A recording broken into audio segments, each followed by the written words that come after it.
அனைவருக்கும் வணக்கம். ஒரு நண்பர் இந்த கேள்வியை கேட்டிருக்காரு. என்ன அப்படின்னா, தூக்கத்தை வெல்வது எப்படி? எனக்கு அதிகமாக தூங்காமல் இந்த யோகத்தில் எப்படி ஈடுபடுவது? மேல்நிலையை அடைவதற்கான ஒரு ஒரு தடுப்பாக தூக்கம் இருக்கிறதா நான் யோசிக்கிறேன் அப்படின்னு சொல்லியிருக்காரு. இப்போ இன்றைக்கும் நம்ம ஒரு 2-3 கேள்வியை பற்றியான பதிலை பார்த்துருவோம். இப்போ என்ன அப்படின்னா, ஒரு நபர் பேசியிருப்பார். அவர் ஒரு வித்தியார்த்தி தான். அவர் என்ன சொல்லியிருப்பார் அப்படின்னு கேட்டிங்கன்னா, ஒரு மனிதன் தூக்கம் போகுது இல்லையா, தூக்கத்துக்கு போகுது இல்லையா, தூக்கத்துக்கு இந்த ஜீவன் போகும்பொழுது என்ன நடக்கிறதுங்கிறத கவனித்து நீங்கள் அதை புரிஞ்சுக்கிட்டீங்க அப்படின்னால் நீங்கள் ஞானம் அடைஞ்சிடலாம், முக்தி அடைஞ்சிடலாம் அப்படின்னு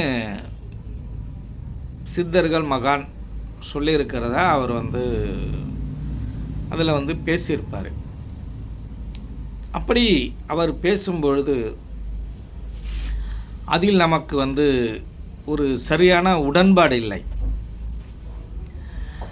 ஏன் அப்படின்னு கேட்டிங்கன்னா, இப்போ நம்ம விழிப்பு நிலையிலேருந்து தூக்கத்துக்கு போகிற அந்த கடைசி நிலை இருக்கு இல்லையா, அந்த கடைசி நிலையை உணர்ந்தவர்கள் நிறைய பேர் இருக்காங்க. அதை பார்த்தவர்கள், கண்டுபிடித்தவர்கள் நிறைய பேர் இருக்காங்க. அப்படி கண்டுபிடித்தாலும் அவர்களால் ஞானம் அடைய முடியவில்லை. ஞானம் அடையாமல், முக்தி அடையாமல் தவித்து கொண்டிருக்கிறார்கள். அப்படிங்கிறது தான் இங்கே உண்மையாக இருக்குது. அப்போ இவர் சொல்லும் பொழுது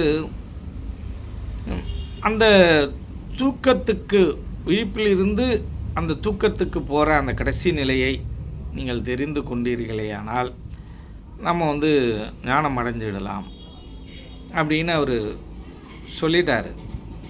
ஆனால் இப்போ இந்த சித்த வித்தை இருக்கு இல்லையா, இந்த சித்த வித்தையை யாரெல்லாம் நீட்டி பண்ணுறீங்களோ, உங்களோட சலனம் இல்லாமல், இந்த ஜீவனுக்கு சலனம் இல்லாமல் நீட்டி பண்ணுறீங்களோ, அவர்கள் எல்லாம் விழிப்பு நிலையிலிருந்து தூக்கத்திற்கு போகும் அந்த நிலையை கண்டுபிடித்து விட்டீர்கள் என்றே நாம் சொல்லலாம். அப்படி அந்த நிலையை கண்டறிந்து தான் சித்தர்களும் மகான்களும் வாசியோகத்தை மக்களுக்கு பகிர்ந்து கொடுத்திருக்கின்றனர். சுவாமி சிவானந்த பரமஹம்சரும் அதை சார்ந்து தான் சித்த வித்தையை உங்களுக்கு கொடுத்திருக்கிறார். அப்படி சித்த வித்தையை கற்றுக்கொண்டவர்களும் அந்த வாசியோக தன்மைக்கு அந்த வாசியோகத்தில் நின்று அதை உணர்ந்தவர்களும் அந்த ஞானோதயத்தை அடைந்திருக்கிறார்களா, மகான் ஆயிருக்கிறார்களா அப்படின்னு நீங்கள் பார்த்தீங்க அப்படின்னால் இல்லை என்றே சொல்லலாம். ஏனென்று கேட்டால், அதை நீங்கள் தெரிந்து கொண்டீர்களே ஆனால் எந்த நிலையில் இருப்பீர்கள் என்றால், இப்போ நான் ஏற்கனவே சொன்ன மாதிரி இந்த தியானத்தில் உட்காரும்போது, சித்த வித்தை பயிற்சி செய்து நிஷ்டையில் உட்கார்ந்துருக்கும் பொழுது நமக்கு வெண்மையாக இப்படி அப்படி ஒரு பல வண்ணங்களில் சில விஷயங்கள் தெரிவது, இந்த அந்தர தியானம் என்று உடலை அப்படியே மேலே தூக்குவது போல் இருக்கிற ஒரு ஃபீலிங், இது எல்லாமே நடக்கும். இது எல்லாமே நீங்கள் சாதாரணமாக தான் எடுத்துக்கொள்ள வேண்டும். உயர்வாகவும் எடுத்துக்கொள்ள வேண்டாம், தாழ்வாகவும் எடுத்துக்கொள்ள வேண்டாம். எப்பொழுதுமே நாம் சொல்வது அதுதான். அப்போ இப்போ சித்த வித்தை நம்ம பண்ணிக்கிட்டு இருக்கோம். இப்போ பண்ணிக்கிட்டு இருக்கோமே தவிர, இப்போ சாதாரண மனிதர்கள் இருக்காங்க இல்லையா, அந்த நிலையில் நம்ம இல்லை. இப்போ நம்ம அதை கடந்து சித்த வித்தை பயிற்சி பண்ணுற நிலைமையில் நம்ம இருக்கோம். தியானத்தை உணர்ந்து இருக்கோம். பிரம்மத்தை ஓரளவுக்கு நம்ம வந்து எங்கே இருக்குது, அது என்ன பண்ணுது அப்படின்னு அதை வந்து ஓரளவுக்கு உணர்ந்திருக்கும். இந்த ஜீவனையும் கொஞ்சம் உணர்ந்திருக்கும். அப்போ நம்ம எப்படி இருக்கோம்? மகானாகவும் ஆகலை, ஞானோதயமும் நம்ம அடையலை, சாதாரண மனிதர்கள் நிலையிலிருந்து நம்ம கொஞ்சம் மேம்பட்ட நிலையில் இருக்கிறோம். சரியாக பயிற்சி பண்ணுபவர்களும் சரியான சித்த வித்தை நடவடிக்கை கிரமப்படி வாழ்பவர்களை மட்டும் நான் சொல்கிறேன். இப்படி இரண்டுத்திற்கும் நடுவில் இடைப்பட்ட நிலையில் நாம் இருந்து கொண்டிருக்கிறோம். இப்படி இடைப்பட்ட நிலையில் நாம் இருந்து கொண்டிருக்கும் இந்த நிலைக்கு என்னன்னு சொல்கிறது இல்லையா? இப்போ அந்த நிலையில் தான் நம்ம இருக்கோம். இப்போ வந்து சித்த வித்தையே சாமி கொடுத்துட்டாங்க. சித்தர்களும் மகான்களும் அந்த வாசியோக தன்மையும் இந்த சித்த வித்தை தன்மையும் நமக்கு வந்து சொல்லிட்டாங்க. இப்படி எல்லாமே நமக்கு தெரிஞ்சிருந்தும் நிறைய சித்த வித்தியார்த்திகளாலும் நிறையா ஆசிரமத்தில் இருக்கிறவர்களாலேயும் சுவாமி சிவானந்த பரமஹம்சர் அடைந்த நிலையை அடைய முடியவில்லை என்பதே இங்கே மிகப்பெரிய ஒரு கேள்விக்குறியாக இருக்குது இல்லையா? இப்போ சிவானந்த பரமஹம்சர் ஞான நிலையை அடைவது அப்புறம், ஆனால் அவருடைய பரந்த மனநிலையில் அவருடைய மனம் எப்படி இருந்ததோ, அவருடைய ஜீவன் எப்படி இருந்ததோ, அவர் ஞானமடைந்த நிலையில் எப்படி இருந்தாரோ அதே மனநிலையில் இந்த சித்த வித்தியார்த்திகளில் யாராவது ஒரு சிலர்கள் இருக்கிறாங்களா அப்படின்னு பார்த்தீங்கன்னா அப்படிலாம் இருப்பதற்கு வாய்ப்பு இல்லை அப்படின்னே சொல்லலாம். இப்போ என்னை பொறுத்தவரையில் நான் அப்படிப்பட்ட நபர்களை பார்த்ததில்லை. இப்போ நித்யானந்தர், சங்கரானந்தர், இந்த மாதவானந்தா, இந்த சரவணானந்தா, இப்படி இவர்களை தவிர மற்றவர்களை நம்மால் வந்து பார்க்க முடியவில்லை.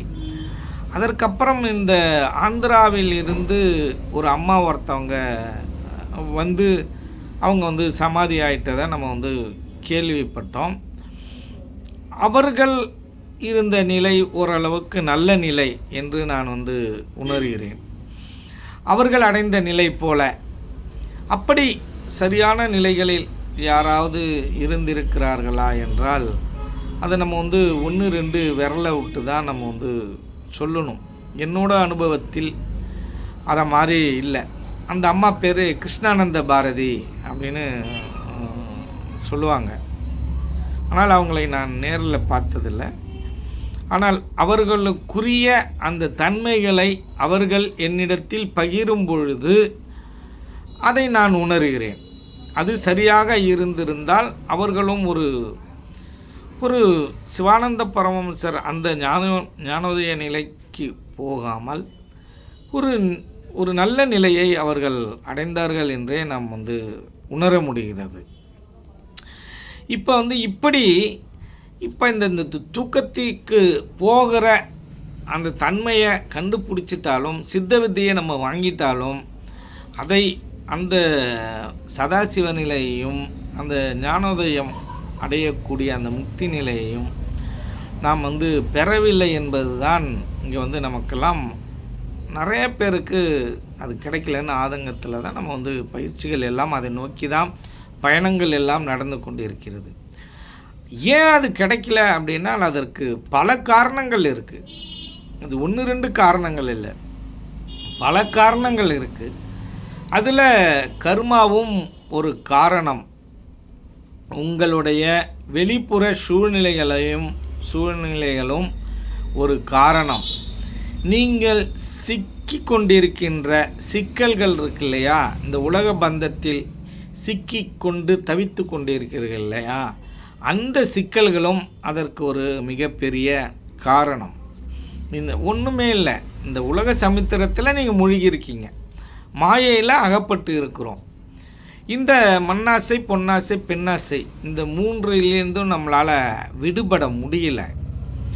இந்த காரணங்கள்னால நம்ம வந்து பயிற்சியும் நிறையா பேர் சரியாக செய்கிறதில்ல.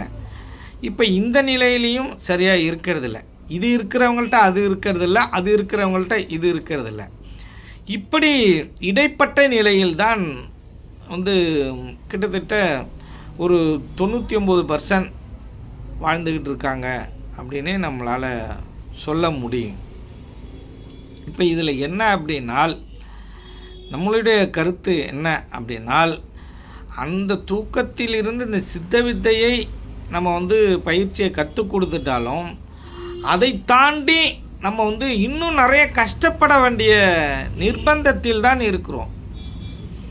இருக்கிறார்கள் இந்த சித்த வித்தியார்த்திகள். நிறையா அவங்கள வந்து மாற்றிக்கக்கூடிய தன்மையெல்லாம் நிறைய இருக்குது அப்படிங்கிறத நம்மளால் வந்து நல்லா உணர முடியுது. இப்போ உடலை கடந்து போக முடியல, கால் மறுக்குதுன்றீங்க, உடம்பு வலிக்குதுன்றீங்க, தொடர்ந்து என்னால் பயிற்சி பண்ண முடியலன்றீங்க. இப்படி பலவிதப்பட்ட சிக்கல்கள் இருக்குது இல்லையா? இதில் வந்து உழன்று நம்ம வந்து பிறண்டுக்கிட்டு இருக்கோம் இல்லையா? அப்போ இது அந்த வித்தையை கொடுத்தாலுமே அதை நிலையை அடைவதுங்கிறது நமக்கு எப்படி இருக்குது? பெரிய போராட்டமாக இருக்குது. ஆனால் அதன் வழி சரியாக நடந்து விட்டால் அது சுலபமானது தான். நம்ம எளிமையாக கொஞ்சம் கொஞ்சமாக அந்த நிலையை அடைந்து விடலாம். ஆனால் நம்ம சிக்கல்களை அதிகரித்து கொண்டே இருக்கிறோமே தவிர, சிக்கல்களை நாம் வந்து அதை வந்து அந்த முடிச்சுகளை அவுப்பதற்கு நம்ம தயாராக இல்லை. அந்த பாவ மூட்டைகளை மேலும் மேலும் நாம் முதுகில் அடுக்கி கொண்டே இருக்கிறோமே தவிர, அந்த பாவ மூட்டைகளை ஒன்று ஒன்றாக கலட்டி அப்படியே அதே இடத்தில் போட்டுவிட்டு நாம் செல்வதற்கு இங்கு தயாராக இல்லை என்றே நாம் வந்து கூறலாம். இப்படி இந்த மனிதர்கள் மட்டும்தான் அதிக பாவங்களை இவர்கள் வந்து செய்கிறாங்க. ஏன் இந்த மனித கூட்டம் அதிக பாவங்களை செய்யுது அப்படின்னு கேட்டிங்கனால், இந்த வாயின்னு ஒன்று இருக்குது இல்லையா, இந்த நாக்குன்னு ஒன்று இருக்குது இல்லையா, இந்த பேச்சின்னு ஒன்று இருக்குது இல்லையா, இந்த எண்ணன்னு ஒன்று இருக்குது இல்லையா, இதன் வாயிலாக தான் இந்த மனித கூட்டம் பாவங்களையும் மிகப்பெரிய மற்றவர்களுக்கு துன்பத்தையும் கொடுத்து கொண்டிருக்கிறது அப்படிங்கிறத நம்ம வந்து புரிஞ்சுக்கணும். மனதாலும் சொல்லாலும் செயலாலும் நிறைய பாவங்களை இந்த மனித கூட்டம் மனிதர்களுக்கும் மிருகங்களுக்கும் உயிரினங்களுக்கும் செய்து கொண்டிருக்கிறது என்பதை நாம் தெளிவாக தெரிந்து கொள்ள வேண்டும். நாம் வாழ்வதற்காக பிற உயிரினங்களை அழிப்பதும் அதன் வாழ்க்கை முறைகளை நாம் வந்து சரியாக வாழ விடாமல் தடுப்பதும் இந்த மனித கூட்டத்திற்கு நாம் செய்யும் துரோகங்கள், துன்பங்கள், இது எல்லாமே அளவிட முடியாத அளவுக்கு இருக்குது. இப்படி இந்த மனிதன் வந்து இந்த வாய் என்ற இந்த ஒரு விஷயத்தினாலையும் என்னென்ற விஷயத்தினாலையும் பல தவறுகளை செய்கிறான். இப்போ இதிலிருந்து விடுபட்ட நிலையில் சில மிருகங்கள்லாம் இருக்குது இல்லையா? அந்த மிருகங்கள் எல்லாம் என்ன பண்ணுது அப்படின்னு கேட்டிங்கன்னா, அது வாயால் அது பேச முடியலனாலும் அந்த மிருகங்களுக்குரிய தொடர்புகளை அது வந்து வச்சுருக்கு.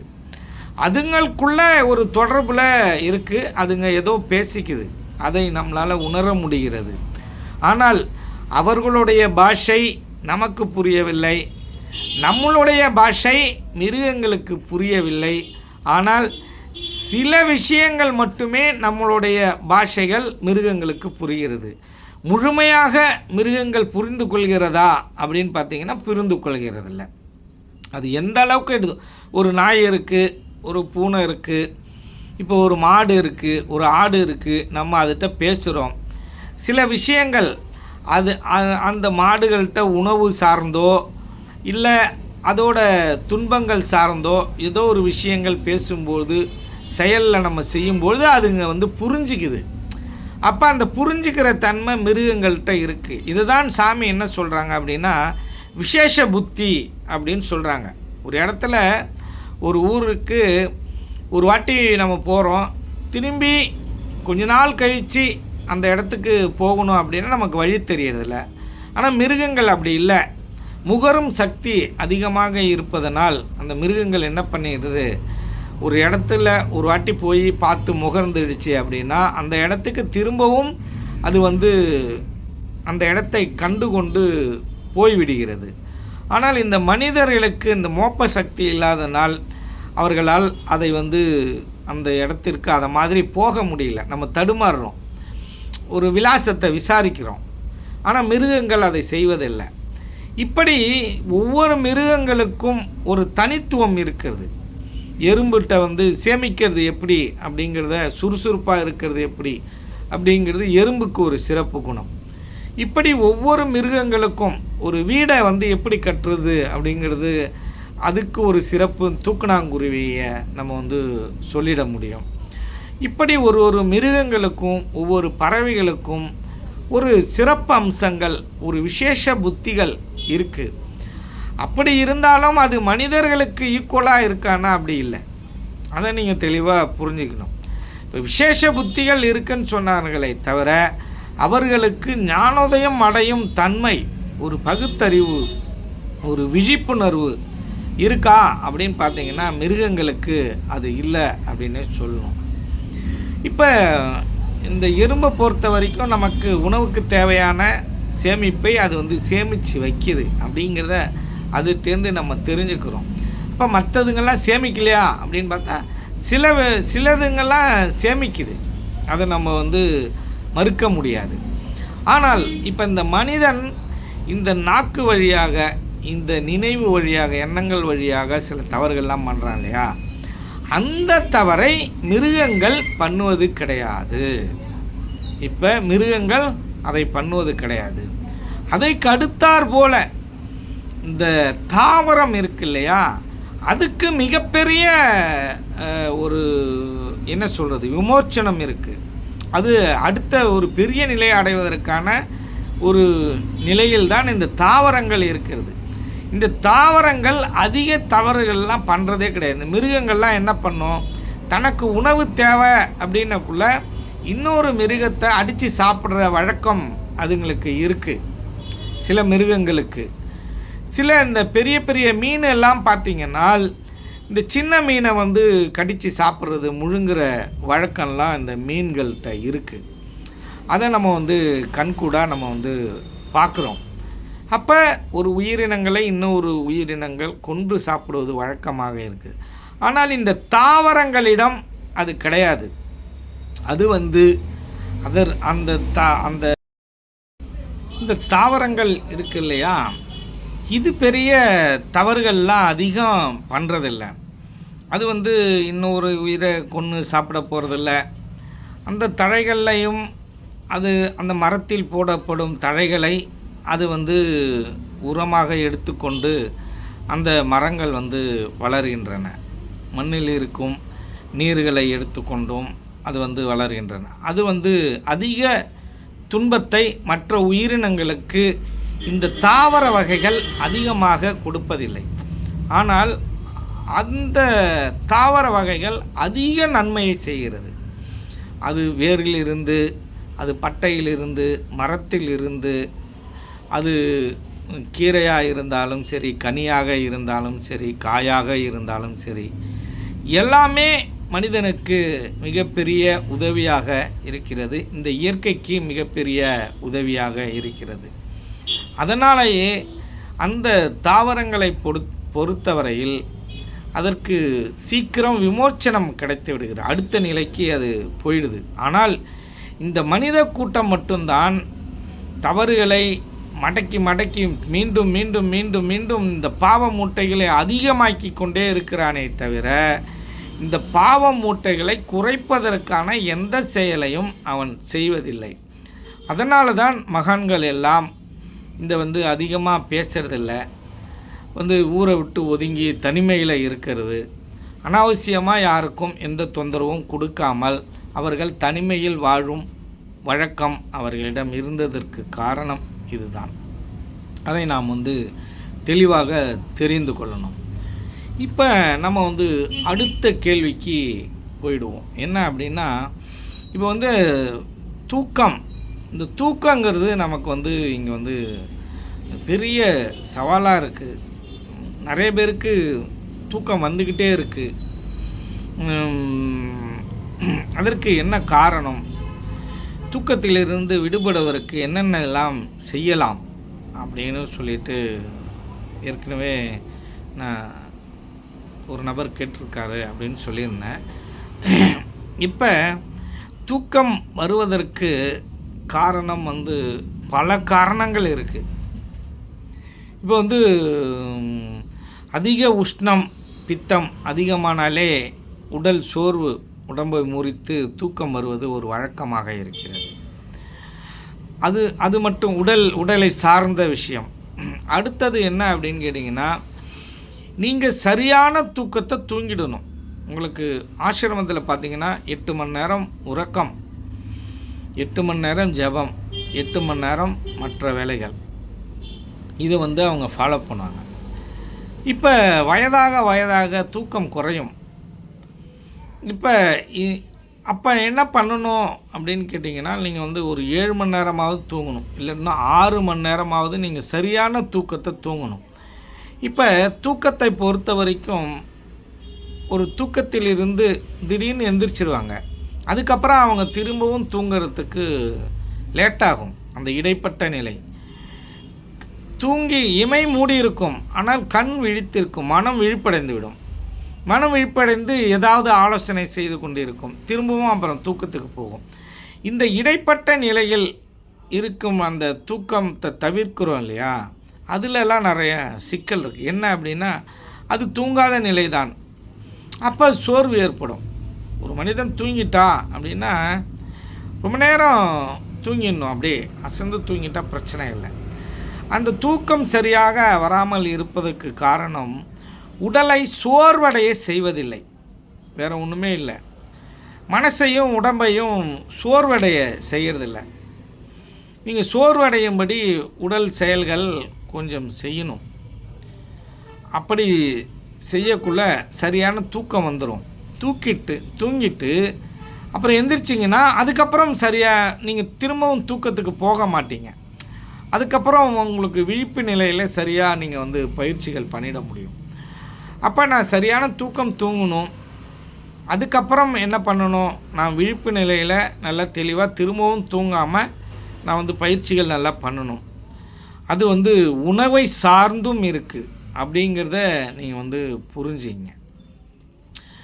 இப்போ வந்து உணவை சார்ந்து இருக்குது அப்படின்னால் என்ன பண்ணணும்னா, எளிமையான உணவுகளை நாம் எடுத்துக்கொள்ள வேண்டும்.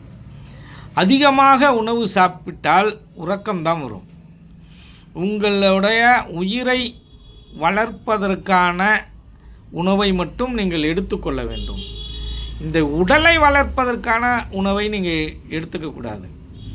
உயிரையும் வளர்க்கணும், உடலையும் வளர்க்கணும். உடல் பருமன் எடை அதிகமாக போடும்படி நீங்கள் உணவுகளை எடுத்துக்கொள்ளக்கூடாது. மிகவும் ஒரு கடுமையான உணவுகள்லாம் நீங்கள் வந்து எடுத்துக்கக்கூடாது. ஒரு எளிமையான உணவாக இருக்கணும். இப்போ இன்னொரு விஷயம் என்ன அப்படின்னு கேட்டிங்கன்னால், காலை உணவு என்பது நமக்கு வந்து காலையில் கஞ்சி, அதே மாதிரி பாயில் பண்ண உணவுகள், இந்த கேழ்வரகு கூழ், இல்லைன்னா பழங்களை எடுத்துக்கொள்வது. நீங்கள் அதிகபட்சமாக பழங்களையும் காய்கறிகளையும் நீங்கள் சாப்பிட்டு வந்தீர்களே ஆனால் 3 வேளையும் உங்களுக்கு உறக்கங்கிறதே அதிகமாக வராது. நீங்கள் தெளிவாக தெரிஞ்சுங்க. நீங்கள் உறங்குவதற்கு காரணம் இந்த உணவுங்கிறது 90 மடங்கு அதுக்கு காரணமாக இருக்குது. அதை நம்ம வந்து தெளிவாக தெரிஞ்சுக்கணும். அப்போ அந்த உணவை எப்படி எடுத்துக்கணும், அதிக பழங்கள் காய்களை நிறையா எடுத்துக்கணும்.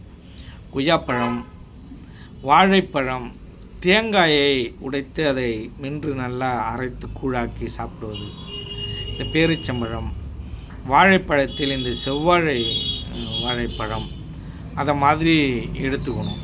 காலை உணவாக எடுத்துக்கணும். நீங்கள் அதிக உணவு காலையில் எடுத்துக்கக்கூடாது. உங்களோட வயிறுக்கு பாதி அளவு தான் நீங்கள் வந்து சாப்பிட்ணும். பாதி அளவு அதுக்கப்புறமா சாப்பிட்டுட்டு 1 மணி நேரம் கழிச்சு தண்ணியை குடிச்சுக்கணும். ஒரு கால் வயிறு காலியாகவே இருக்கணும். நீங்கள் பார்த்தீங்கன்னா 1 மணி நேரத்தில் உங்களுக்கு செரிச்சிடணும். அப்புறம் 1 மணி நேரம் காலி விட்டு நீங்கள் பயிற்சி பண்ணிவிட்டு திரும்பி மதியம் சாப்பிட போக்குள்ள நன்றாக மதிய உணவை நீங்கள் வந்து நல்லா சாப்பிட்றலாம். நீங்கள் மதிய உணவு மட்டும் கொஞ்சம் வந்து நல்லா சாப்பிட்றலாம். அதுவும் பழம், காய்கறிகள் நிறையாக இருக்க வேண்டும். ஒரு பூரியோ சப்பாத்தியோ அப்படிலாம் சாப்பிட்றத தவிர்த்துடணும். கோதுமை சார்ந்த உணவுகளை தவிர்த்துடணும். சிறுதானிய உணவுகளை நீங்கள் அதிகமாக எடுத்துக்கணும். பாரம்பரிய அரிசி உணவு எடுத்துக்கணும். அந்த மதிய சாப்பாட்டில் பார்த்திங்கன்னா காய்கறிகள் நிறைய இருக்கணும். பாரம்பரிய அரிசி போட்ட ஒரு சாதம் இருக்கணும். அதை எப்படி சாப்பிட்ணும் அப்படின்னா, நீங்கள் வந்து காலையில் எந்த அளவுக்கு சாப்பிட்டீங்களோ அதில் 2 மடங்கு நீங்கள் வந்து மதிய உணவு சாப்பிட்டுக்கலாம், இல்லை 1.5 மடங்கு சாப்பிட்டுக்கலாம். இப்போ இரவு உணவு எப்படி இருக்கணும் அப்படின்னா, சூரிய உதயம் முடிஞ்ச உடனே இரவு உணவு எடுத்துக்கணும். காலையில் எவ்வளோ சாப்பிட்டீங்களோ அதில் பாதி இருக்கணும். மதிய உணவு எப்படி இருக்குன்னா, காலையில் சாப்பிட்ட உணவில் 2 மடங்கு இருக்கணும். இப்போ காலையில் சாப்பிட்ட உணவில் பாதி அளவு தான் இரவில் நீங்கள் வந்து சாப்பிடணும். அதுவும் சீக்கிரம் சாப்பிட்றணும். ஒரு சூரிய மறைஞ்சு 7 மணிக்குள்ளே அப்படி சாப்பிட்றணும். இந்த காலத்திலலாம் ஐடி கம்பெனியில் வேலை செய்கிறவங்களாம் என்ன பண்ண முடியும்? அதை மாதிரி இப்போ வந்து நம்ம வந்து ஞானோதயம் அடைவதற்காகவே நம்ம வந்து என்ன பண்ணிடணும், நம்மளை வந்து கொடுத்துடணும், முழு அர்ப்பணிப்போடு கொடுத்துடணும். அர்ப்பணிக்க முடியாதவர்களுக்கு எல்லாத்தையும் அட்ஜஸ்ட் பண்ணி இப்படி அப்படியும் வாழ்க்கை முறைகளை ஓட்டி தான் ஆகணும், வேறு வழி கிடையாது. அப்போ உணவுங்கிறது காய்கறிகளை சார்ந்த உணவுகள், நீங்கள் பழ வகைகளை சார்ந்த உணவுகள் எடுக்கும் பொழுது இந்த தூக்கத்திலிருந்து விடுபடுவதற்கு உங்களுக்கு முழு வாய்ப்பாக இருக்கும். அப்புறம் நீங்கள் தூக்கத்தில் நீங்கள் வந்து இருக்கீங்க அப்படின்னக்குள்ள நீங்கள் கதி செஞ்சுக்கிட்டே இருக்கலாம், நீங்கள் கதிச்சுக்கிட்டே இருக்கலாம். நீங்கள் சுழுமுனையில் கவனம் வைத்து கதிச்சுக்கிட்டு இருக்கலாம், ஒன்றும் தவறு கிடையாது. இதுதான் வந்து சட்டமுனி சொல்கிறார். உண்ணும் போதும் உறங்கும் போதும் பெண்ணின்பால் இந்திரியம் விடும் போதும் அவத்தில் நிற்க வேண்டும் என்று. அவத்தில் நிற்பது என்றால் நிஷ்டையில் இருப்பது, இந்த பயிற்சியில் இருப்பது. அப்போ நம்ம வந்து எல்லா செயலும் செய்யக்குள்ளே இருக்கலாம். ஆனால் அதுக்கும் சில அனுபவங்கள், சில பழக முறையெல்லாம் இருக்குது. நைட்டில் நீங்கள் சாப்பிட்டதுக்கப்புறம் 3 மணி நேரம் கழித்து நீங்கள் கதிக்கலாம், ஒன்றும் தப்பு கிடையாது. அது செரித்ததுக்கப்புறம் நீங்கள் வந்து கதி செய்யலாம். ஒரு 3 மணி நேரம் தேவையில்ல, ஒரு 2 மணி நேரம் கழித்து கூட செய்யலாம். அனுபவஸ்தர்கள் என்ன பண்ணுவாங்க அப்படின்னா, ஒரு 1 மணி நேரத்தில் கூட அதை வந்து கதிக்கிறவங்க இருக்காங்க, கதித்து சாப்பிடுபவர்களும் இருக்கிறார்கள். ஆனால் எல்லாரும் அந்த செயலை வந்து செய்யக்கூடாது. அனுபவஸ்தர்கள், அதில் பழக்கம் உள்ளவர்கள் தான் அப்படிலாம் செய்யணும். எல்லாமே பழக்கம் தானே, பழகணும். பழகாமல் நம்ம ஏதாவது செஞ்சோன்னா அது வந்து பெருசாக ஒன்றும் பண்ணிடாது. அது உடல் சார்ந்த வாமிட்டு, அதுமாரி செரிமான கோளாறு அது மாதிரி வரும், வேறு ஒன்றும் நடந்துடாது. இப்போ இந்த உணவு முறையில் மாற்றம் கொஞ்சம் வேணும். காய்கறிகளும் பழத்தையும் சாப்பிடணும். அதுக்கு அடுத்தாற்போல் உங்களுடைய புற சூழ்நிலை சரியில்லை, நீங்கள் பெருசாக அதிகமாக கவலைப்படுறீங்க, உங்களுக்கான ஒரு தொடர்பு இல்லை, ஒரு சரியான தொடர்பு, ஒரு பேசுவதற்கோ பழகுவதற்கோ ஆட்கள் இல்லை, உங்களுக்கு வந்து மன உளைச்சலில் இருக்கிறீர்கள், மனக்குழப்பத்தில் இருக்கிறீங்க, உங்களுக்கு வந்து பொருளாதார நெருக்கடி இருக்குது, இதை மாதிரி பல சூழ்நிலைகள், சிக்கல்கள் இருக்குது. இந்த சிக்கல்களில் நீங்கள் அகப்பட்டு கொண்டீர்களே என்றால் ஆட்டோமேட்டிக்காக உங்கள் உடம்பு சோர்வடைந்துடும். மனம் சோர்வடைந்தால் உங்கள் உடலும் சோர்வடைந்துடும். ஆகவே இந்த வள்ளுவன் சொல்லியிருக்கான் பாருங்கள், என்ன சொல்லியிருக்கான் அப்படின்னா, துன்பம் வரும் நேரத்திலையும் சிரிக்கணும், இடுக்கண் வருங்கால் நகுக அப்படின்னு சொல்லிட்டான். ஏன் அப்படி சொல்கிறான் அப்படின்னால், அப்படி நீங்கள் துன்பத்தில் இருக்கக்கூடிய உங்கள் பிராண சக்தி உங்களை வந்து குறையுமா, அந்த பிராண சக்தியோட அளவு குறையும். அப்போ ஆயுளும் உங்களுக்கு குறையுன்றான். அந்த நேரத்தில் நீங்கள் சிரிச்சிங்கன்னா உங்கள் பிராண சக்தி அதிகரிக்கும், உங்கள் ஆயுளும் அதிகரிக்கும். அதே போல் மனமெல்லாம் எப்போ சோகத்தில் இருக்கோ அப்போ வந்து சோர்வடைஞ்சிடும் இந்த உடம்பு. அப்போ இந்த உடம்பை வந்து ஃப்ரெஷ்ஷாக வச்சுருந்தாலே உங்களுக்கு தூக்கங்கிறது வராது. உடம்பு சோர்வடைய விடக்கூடாது. இந்த எண்ணெய் தேய்ச்சி குளிக்கிற பழக்கம் இதெல்லாம் வச்சுக்கணும். உடம்பை வந்து சோர்வடைய விடக்கூடாது, பித்தத்தை அதிகப்படுத்த விடக்கூடாது, உஷ்ணத்தை அதிகப்படுத்த விடக்கூடாது. இப்படியெல்லாம் பலவிதமான வழிமுறைகள் இருக்குது தூக்கத்திலிருந்து விடுபடுவதற்கு. இதையெல்லாம் நீங்கள் சரியாக ஃபாலோ பண்ணீங்க அப்படின்னா நீங்கள் அதிக தூக்கத்தில் இல்லாமல் இந்த பயிற்சியை அதிகப்படுத்தலாம் என்பதை நாம் வந்து தெரிந்து கொள்ள வேண்டும். நன்றி, வணக்கம்.